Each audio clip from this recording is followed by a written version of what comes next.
Yo, what's up, Commanders? Welcome to 2024. This is UltimatDJz, and you're watching Teaching Trek with another STFC ARC launch video, first of the year, so we'll jump right in. Be sure to leave your comments down below, as I'm sure this is going to be an interesting reaction. Like Lower Decks, you either love it or hate it, but this month we have one of the last untouched properties finally making their way into the game. That's right, folks, it is Star Trek Enterprise coming into the game. So let's begin with officers, as we usually do. Epic Trip Tucker is coming to the game, but is an epic below deck officer. He has no captain's maneuver, but his officer ability is possibly interesting when taking damage from a hostile or player, not including armadas or assaults.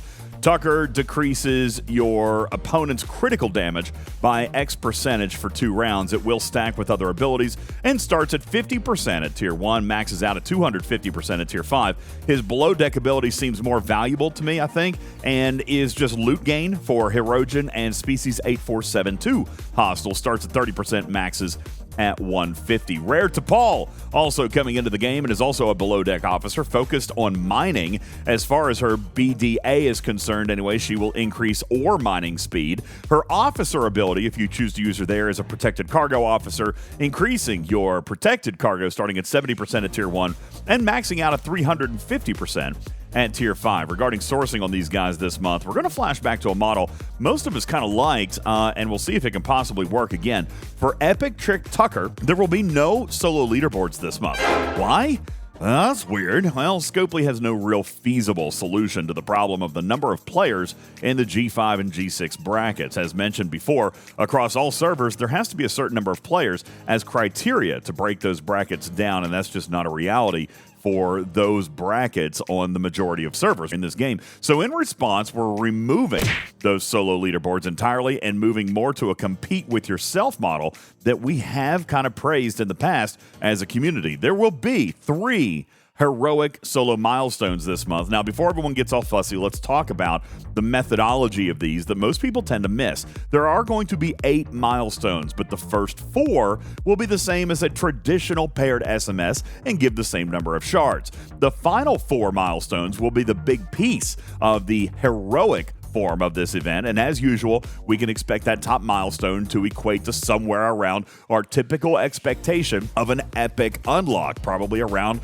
$400 or so worth of in-game materials. But that top milestone will completely unlock Trip Tucker. This milestone event will occur 3 times this month. That being said, there are no guarantees that an SLB does not pop up. Scopely has been very, very, very vocal to me that going back to this model is indeed an experiment with a tweak from the 7 of 9 sourcing that we had a few arcs ago. And if it doesn't work, then they may still come back with SLBs later in the month. But this is where they wanted to start, and I hope that the officer's mediocre abilities don't tarnish the efforts being made at consistent and reliable in-arc sourcing. For the Rare T'Pol, we currently see in-app purchases, Battle Pass shards, and the uncommon ticketed meta for the rare tickets will also contain T'Pol shards, but at this time, there is no word on a guaranteed unlock of this officer.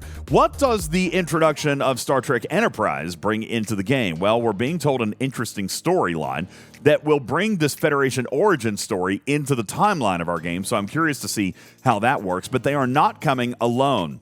We will have new systems introduced into the game that contain new Xindi hostiles. These hostiles are indeed going to pack a punch. Commanders, just like the freebooters were supposed to, we're being told that these hostiles will indeed send you home, this time leaving nothing to chance. Sending you home in a go-home cannon that no one in the game can survive, unless you have new favors, which we will talk about shortly. These hostiles start at G4 levels and will progress all the way up to G6 strength. There will also be a special hostile called a Loot Goblin that will carry bonus levels of loot. These and the regular Xindi hostiles will drop specialized loot that is used in your Ex-Borg faction store to redeem for Ex-Borg Credits, plus 3 more rarities of Ex-Borg Credits, including uncommon, rare, and epic, revealing our Ex-Borg faction expansion.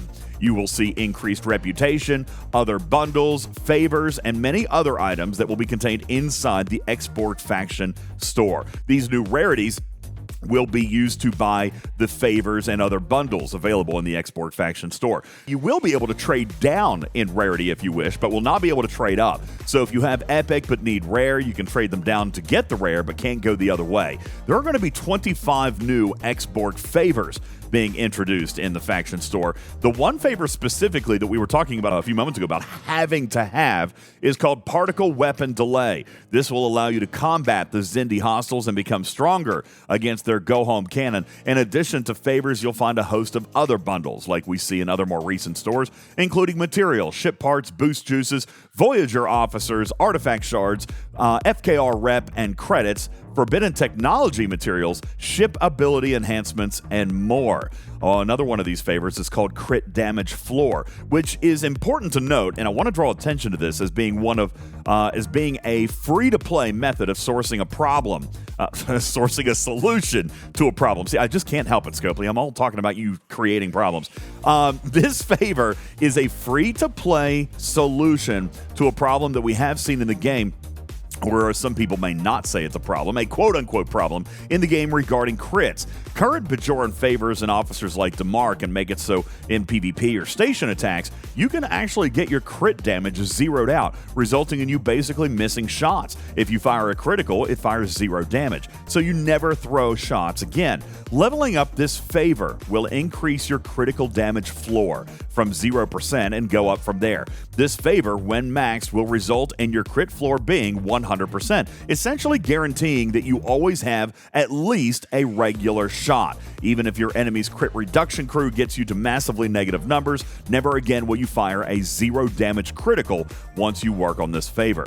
If you choose to fast track that crit floor, you can buy a prime for it to instantly hit 100% and then get another 100% from the favor for an eventual total of 200% on your crit damage floor. Other favors will include repair tech, which we'll talk about in a moment, efficiencies, and a few others. So what is this repair tech? An interesting new technology that will allow you to regenerate hull health during battle. Yeah, that's right. It will not allow your hull health to exceed your ship's potential, but this is a way to potentially extend battle by giving you more hull throughout combat. There will be a refit available for the Borg Cube this month, available for sale only at this particular stage, but does seem somewhat interesting, allowing an overcharge on the cutting beam to go to 200% so that you can stack up to 2 bursts of your cutting beam back to back. Unfortunately, this does not help the cooldown on a target or any other type of tax or negative factor of the cube, so you'd have to hit 2 different targets because of the 30-second cooldown on the first target. But you know, it is purple, so that's kind of cool.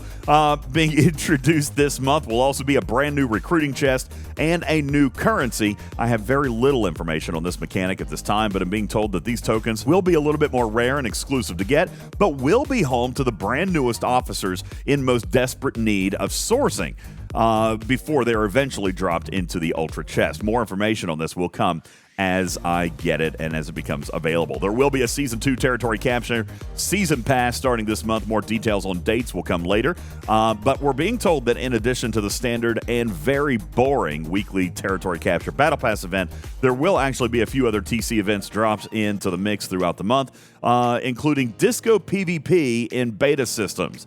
You'll actually see one of those here today on day 1. That's not related to the Season Pass Battle Pass, but just a Territory Capture event. There you go, Bubba Joe. That one's for you. There will also be a Wave Defense Battle Pass starting towards the middle of the month, and we are seeing more changes on this one, thankfully, including a huge change, in my opinion, of moving the daily Wave Defense event to a 3-day event, not requiring players to play in waves every single day, which I think is a very, very positive move.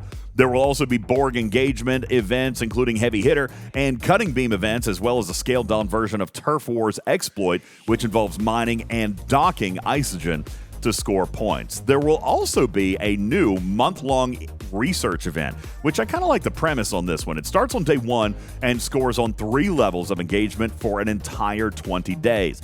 The most number of points is completing any prime, so if you have old primes to catch up on, this could be the time as it's going to score the most points. But second highest number of points will come from favors, not just in the newly expanded Ex-Borg tree, but also Bajoran or the Wave Defense faction stores. Those favors will score high, big points as well. And lastly, in a method to allow anyone and everyone to play, normal research will also score, but will be the least number of points. Rare ticketed events will continue this month, and your 3 officer selections for the month will be Hugh, Jayla, and Pick Worf. Please try to choose wisely. That's all I have for you, Commanders. This is Enterprise Part 1. There will be more parts to this seasonal arc, as we don't yet see the NX-01 or Jonathan Archer, but there will be more to come. What do you think? A new hostile, new forms of officer sourcing, new favors. Does it sound engaging or exciting? I guess we shall find out. Leave your questions and comments down below, and be sure to sub for more content, as well as smash that like button and share with your teams. My name is UltimatDJz, your friendly neighborhood catborg, saying meow for now. Resistance is adorable. We'll catch you on the next one, guys. See ya. Meow.